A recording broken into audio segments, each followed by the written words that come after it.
Doctor అయ్యా, నా బిడ్డ నెలలో నిండిన పిల్లయ్యా, దాని ఇట్లా వెంటపడి తరిమితే ఏమైపోతుందో ఏమో. గొలుసులు తెంపుకొని పారిపోయిపించదని అలాగే వదిలేయమంటావా? దాన్ని తీసుకొచ్చి వెనక్కించండి. ఎలా బతికిన పిల్ల ఎలా అయిపోయింది.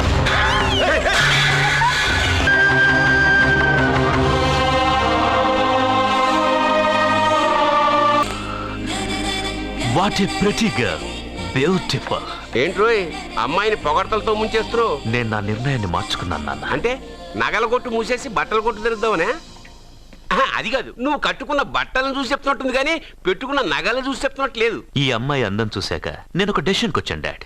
సత్యాన్ని అడ్వర్టైజ్మెంట్ బ్యానర్ లో వేయదలుచుకోలేదు. మరి షాప్ లో సేల్స్ గల్ గా ఉంచుకుంటావా? కాదు, దాని మెళ్ళో 3 ముళ్ళు వేసి నా భార్యను చేసుకుంటాను. దానికి ఆ అమ్మాయి ఒప్పుకోకపోతే? ఒప్పుకోదు, జరగదు, కాదు, అవదు ఇవన్నీ అనడం మానేసి వాళ్ళ ఇంటికెళ్ళి ఆ అమ్మాయిని మీ కోడలుగా ఎలా తెచ్చుకోవాలో ఒక్కసారి ఆలోచించండి డాడ్.